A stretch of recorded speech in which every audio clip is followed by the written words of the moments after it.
Moinabad drugs పార్టీపై SIT ఉత్తర్వులు జారీ చేసిన డీజీపీ శివధర్ రెడ్డి. దుబాయ్ లింకులు, బిజినెస్ డీల్స్, కాల్పుల ఘటనపై నజర్. రోహిత్ రెడ్డికి బీఆర్ఎస్ షోకాజ్ నోటీసులు.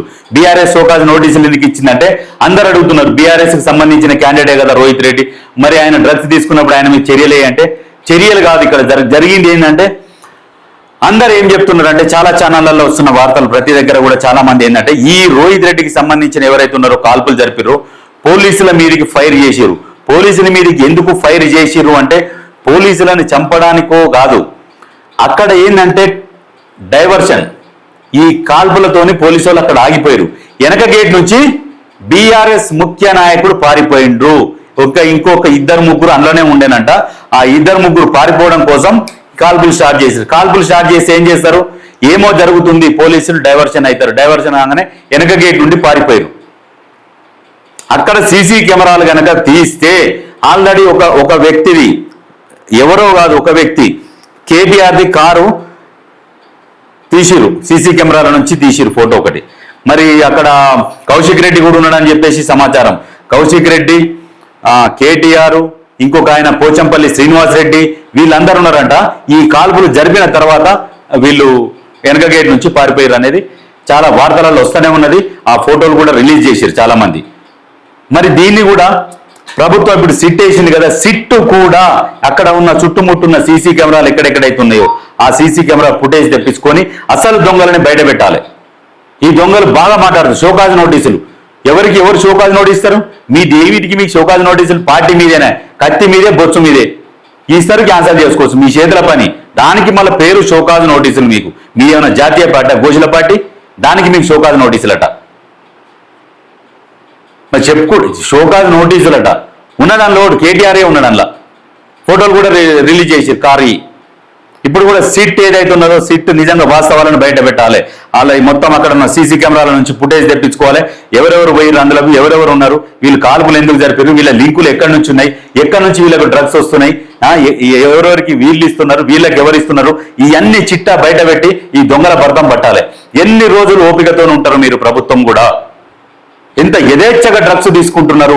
డ్రగ్స్ రహిత తెలంగాణ అంటే ఈ 2014 నుంచి తెలంగాణ వచ్చినాక డ్రగ్స్ ఎక్కువ వాడుతున్నారు, గాంజాయి తాగుతున్నారు, ఆడపిల్లల జీవితాలు నాశనం చేస్తున్నారు.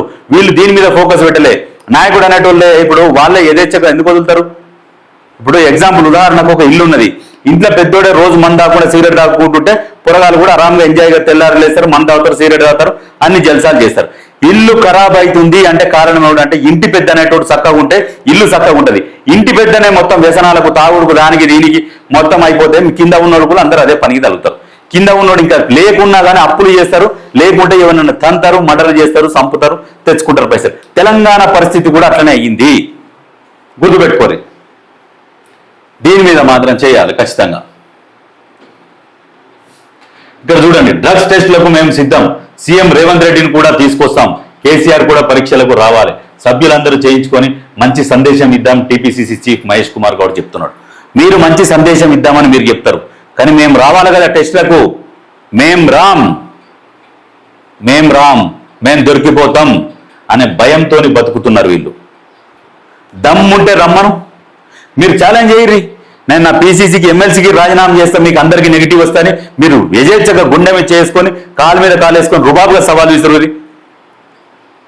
మీరు గెలుస్తారు. మీరు రుబాబుగా కాలు మీద కాలేసుకొని నేను ఎమ్మెల్సీకి, నా పీసీసీకి కూడా రాజీనామా చేస్తా, బీఆర్ఎస్ ఉన్న వాళ్ళకి అందరికీ నెగిటివ్ వస్తాయని చెప్పేసి కాలు మీద కాలేసుకొని ఒక సవాల్ విసిరితే అప్పుడు తెలుస్తుంది. రాదు, నెగిటివ్ రాదు, పాజిటివ్స్ వస్తాయి. చాలా మందికి పాజిటివ్స్ వస్తాయి. నేను చెప్పినగా ఒక కుటుంబంలో తల్లిదండ్రులు ఎట్లా వ్యవహరిస్తే పిల్లలు కూడా అట్లనే వ్యవహరిస్తారు. సేమ్ లైక్ అట్లనే ఉంటుంది. మీరు ఛాలెంజ్ చేయండి మహేష్ కుమార్ గౌడ్ గారు, మీరు ఛాలెంజ్ చేయండి ఎమ్మెల్సీకి అండ్ పీసీసీకి రాజీనామా చేస్తా మీ దాంట్లో అందరికీ నెగిటివ్ వస్తే అని చెప్పి ఒకటి సవాల్ ఇస్తారు.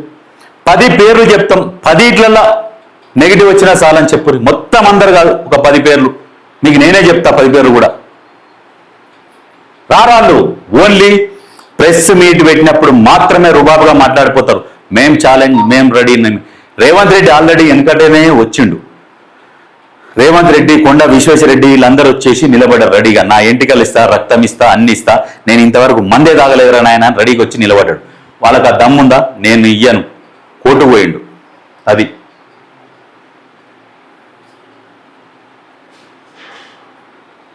ఆ టాపిక్ మాట్లాడుతుంటే ఏమంటాడు, పెట్టుబడులపై శ్వేతపత్రం విడుదల చేయాలి.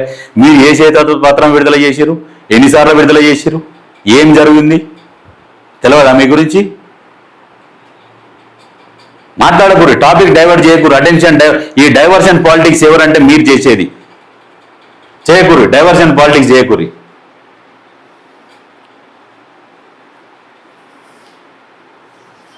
ఇగో హ్యూమ్ రోడ్ల పేరుతో 18,000 కోట్ల కుంభకోణం అంట.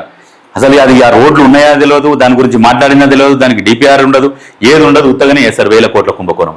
నీ కాళేశ్వరం లాగా 1,00,000 కోట్లు మింగినట్టు కాదు, అంచనా పెంచుకుంటూ పోయి కోట్లు మింగినట్టు కాదు. మాట్లాడదు, నోరు తెరిస్తే అన్ని అబద్ధాలు.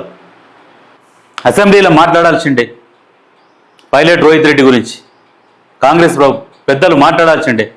ఎందుకు మాట్లాడలే? ఆ ముచ్చడి ఈ ముచ్చడి కంటే ఈ ముచ్చడి తీసుకునేది ఉండే బాగుంటుండే. అప్పుడు తలకాయ తీసి ఏడబెట్టుకుంటుండేనో తెలుస్తుండే వాళ్ళకు. ఏంది ఇక్కడ ఫామ్ హౌస్లో డ్రగ్స్ కేసుపై సిట్ సిపి సుధీర్ బాబు పర్యవేక్షణలో 9 మందితో ఏర్పాటు. సిట్ చీఫ్గా చేవెళ్ల డీసీపీ యోగేష్ గౌతమ్. 3 నెలల్లో ఛార్జ్షీట్ దాఖలు చేయాలని డీజీపీ ఉత్తర్వులు. శంషాబాద్ పోలీస్ స్టేషన్లో 8 మంది నిందితుల విచారణ. రోహిత్ రెడ్డి, రితేష్ రెడ్డి, నమిత్ శర్మను కస్టడీకి కోరుతూ కోర్టులో పోలీసుల petition. Ritesh Reddy gun licence రద్దుకు చర్యలు. మరి ఫామ్ హౌస్లో ఎవరు ఉన్నారు? అప్పుడు చాలా ఛానళ్ళల్లో ఇస్తూనే ఉన్నారు. ఎవరు?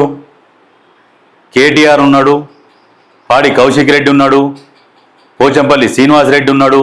ఈ కాల్పులు ఎందుకు జరిగినాయి ఈ ఫామ్ హౌస్లో పోలీసు వాళ్ళ మీది కంటే డైవర్షన్, పోలీసు వాళ్ళని డైవర్షన్ చేయాలి, వెనక గేట్ల నుంచి పారిపోవాలి.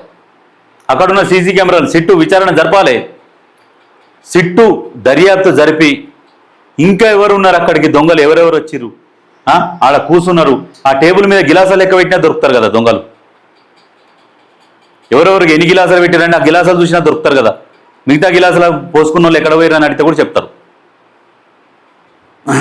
ఉన్నది ఈ టేబుల్, ఆ టేబుల్ మీద గ్లాసులు లెక్క పెడితే సరిపోయాయి. ఎవరెవరు కూర్చురు, ఎంతమంది ఆగిరు, మరి గింతే మందరు, మిగతా మంది ఎక్కడ పోయారని. ఎక్సైజ్ వాళ్ళు కూడా కేసులు బుక్ చేయాలి. మరి ఎక్సైజ్ వాళ్ళు మొన్న ఏమన్నారు పాలసీ, 6గురికి మించి మందు తాగితే పర్మిషన్ తీసుకోవాలి. వాళ్ళు ఏడ కూర్చున్నా 5గురు 6గురు కూర్చుంటే పర్మిషన్ తీసుకొని తాగాలని. మరి 6గురు కాదు 10-15 మంది దాకా తాగిరు. మరి వాళ్ళు కూడా కేసులు బుక్ చేయాలి కదా, మరి చేయాలి. మరి ఎక్సైజ్ వాళ్ళు కూడా దిగాలి దీంట్లకు. ఎవిడెన్స్ ఉన్నది, ఎంతమంది ఉన్నారు, కెమెరాలు అక్కడ సీసీ కెమెరాల ఫుటేజ్ని పరిశీలిస్తే వెనక గేట్ ఉందట, దానికి ఇంకోటి, ఆ గేట్ దగ్గర ఇంకెక్కడెక్కడ సీసీ కెమెరాలు ఉన్నాయి, ఆ నుంచి మెయిన్ రోడ్డు కనెక్ట్ అయ్యే దగ్గర అక్కడ సీసీ కెమెరాలు తీసుకోవాలి. ఫుటేజ్ బయటికి తీస్తే అసలు దొంగలు ఎవరెవరు ఉన్నారు, ఎవరు కూర్చున్నారు, ఎవరెవరిని ఇంకా టెస్ట్ చేయాల్సి ఉన్నది, ఇవన్నీ బయటికి తీయాలి. ప్రభుత్వం ఇవన్నీ బయటికి తీస్తేనే కదా తెలిసేది. ఇవి తీస్తే అసలు దొంగలు బయటపడతారు. ఎంతసేపటికి అయ్యేమని మనం చక్కగా చేయలేదు, పీకలేదు, మళ్ళీ ఇంకా ఎదుటోళ్ళని అడుగురు, మీరు ఇది చేయలేదు ఎందుకు, అది చేయలేదు ఎందుకు అని. ఏది చేయాలి? ఇంకా తీసుకోవాలి. దీని మీద మాట్లాడరు అసెంబ్లీలో. ఎందుకు మాట్లాడరు? ఇది సమస్య, ఇష్యూ కాదా ఇది? తెలంగాణ ప్రజల భవిష్యత్తు, యువత భవిష్యత్తు, యువత ఎక్కడికి పోవాలి, ఇటువంటి వాళ్ళని ఆదర్శంగా తీసుకోవాలన్నా తెలంగాణ యువత? దీని మీద మాట్లాడదా ప్రభుత్వం? మాట్లాడాలి దీని మీద కూడా ప్రభుత్వం. ఇక్కడ అంటే పైలట్ రోహిత్ కట షోకాజ్ నోటీసులు అట. దేనికి షోకాజ్ నోటీసులు? ఏం మీ పార్టీ ఏంది, మీ షోకాజ్ నోటీసులు ఏంది? మీదో కంపెనీ, అది పార్టీ కాదు. పార్టీ ప్రతిష్టకు భంగం. మరి అందులో ఉన్నారట, మరి కేటీఆర్ కూడా ఆ పార్టీలో ఉన్నాడట. మరి ఆయన డ్రగ్స్ తీసుకున్నాడా లేదా అది ఉన్నాడా అని చెప్పేసి కథనాలు వస్తున్నాయి. కొన్ని ఫోటోలు కూడా చూపిస్తున్నారు. మరి నిజమెంతనో అబద్ధం ఎంతనో మరి సిట్టు కూడా లోతుగా దర్యాప్తు జరిపి నిజాలు బయటికి తీసుకురావాలి. పాడి కౌశిక్ రెడ్డి ఉన్నారు అంటున్నారు, పోచంపల్లి శ్రీనివాస్ రెడ్డి ఉన్నారని చెప్తున్నారు. మరి ఏంది విచారణ జరిపి తీసుకురావాలి. సరే, ఈ రోహిత్ కట్ట షోకాజ్ నోటీసులు ఏమిటికే? షోకాజ్ నోటీసులు కత్తి మీదే, బొచ్చు మీదే, అన్ని మీయేనే షోకాజ్ నోటీసులు. ఇది ఇవ్వచ్చు, ఎత్తేయచ్చు, ఏదైనా ఇవ్వచ్చు. మీరు జాతీయ పార్టీ లెక్క ఫీల్ అవుతారు. షోకాజ్ నోటీసులు అట, వివరణ ఇవ్వాలన్నట. ఎవరిస్తారు నోటీసులు? అందులో ఉన్నోళ్ళు, వీళ్ళు పెట్టుకున్నోళ్ళు, వీళ్ళు ఉద్యోగం పెడతారు అన్నట్టు. ఒక కంపెనీలోకి ఉద్యోగం, నువ్వు షోకాజ్ నోటీసులు ఇవ్వా ఆయన కనగానే ఇల్లు ఇస్తారు, క్యాన్సిల్ చేయాలనే క్యాన్సిల్ చేస్తారు, సస్పెండ్ చేయాలనే సస్పెండ్ చేస్తారు. ఇదా కంపెనీ? అది పార్టీ కాదు, ఒక కంపెనీ, ఓ ఫ్యాక్టరీ. అందులో పనిచేస్తున్న వాళ్ళు అంతే. మీరు పార్టీలో ఉన్నాము, మేము రాజకీయ నాయకులం అని ఫీల్ కాకుర్రి. మీరు ఒక ఫ్యాక్టరీలో పనిచేసే ఎంప్లాయీస్, బీఆర్ఎస్లో పనిచేసేటోళ్ళు చెప్తున్నా, మీరు ఒక ఫ్యాక్టరీలో పనిచేసే ఎంప్లాయీస్, మిమ్మల్ని అట్లనే ట్రీట్ చేస్తారు వాళ్ళు. మీరు పనిచేసేటోళ్ళు పోయి మీరు వాళ్ళ గులాం చేయాల్సిందే. అదే కాంగ్రెస్ పార్టీలో ఉండి చూడుర్రి, ఓ బీజేపీ పార్టీలో ఉండి చూడుర్రి, జాతీయ పార్టీలో నీకు ఎట్లా మాట్లాడుతావు, ఎంత స్వేచ్ఛ ఉంటుంది?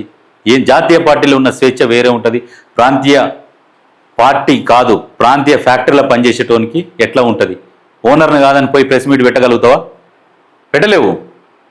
అందుకనే జాతీయ పార్టీ ఇటువంటి పార్టీలు ఎన్నో వస్తాయి పోతాయి, కొద్ది రోజులు పెరుగుతాయి, కొద్ది రోజులు పోతాయి, అంతే.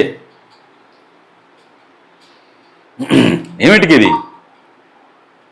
డైవర్షన్ చేసేందుకు కాల్పులు జరిపారు అని చెప్పేసి విచ్చలవిడిగా వార్తలు వస్తున్నాయి. ఆ కాల్పులు జరుపుతుంటే పోలీసు వాళ్ళందరూ ఈ ఫైరింగ్ మీద ఉంటారు, వెనక నుంచి బండ్లు స్టార్ట్ చేసుకొని వెళ్ళిపోవచ్చు.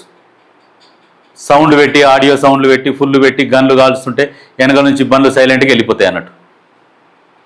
అది కూడా మళ్ళీ 10 సంవత్సరాలు పరిపాలించిన పోలీసు వాళ్ళని కూడా మేనేజ్ చేసే శక్తి ఉంటుంది. ఎందుకంటే గతంలో పరిపాలించిన వాళ్ళు కదా, సైలెంట్గా ఉండవా, మళ్ళీ వచ్చేది మేమే, అది దాన్ని బెదిరిస్తేందుకు ప్రయత్నం చేస్తారు. అయినా పోలీసు వాళ్ళు వినరు. ఎందుకంటే నువ్వు వచ్చేది ఎక్కడికి గోషి అని వాళ్ళకు కూడా తెలుసు. నువ్వు వచ్చేది లేదు, సచ్చేది లేదు, కానీ భారీ డైలాగులు మింగకు, మూసుకొని పో అని చెప్తారు. అందుకని బయట పెట్టేసి దొరికిరు. దీని మీద మాట్లాడాలి అసెంబ్లీలో.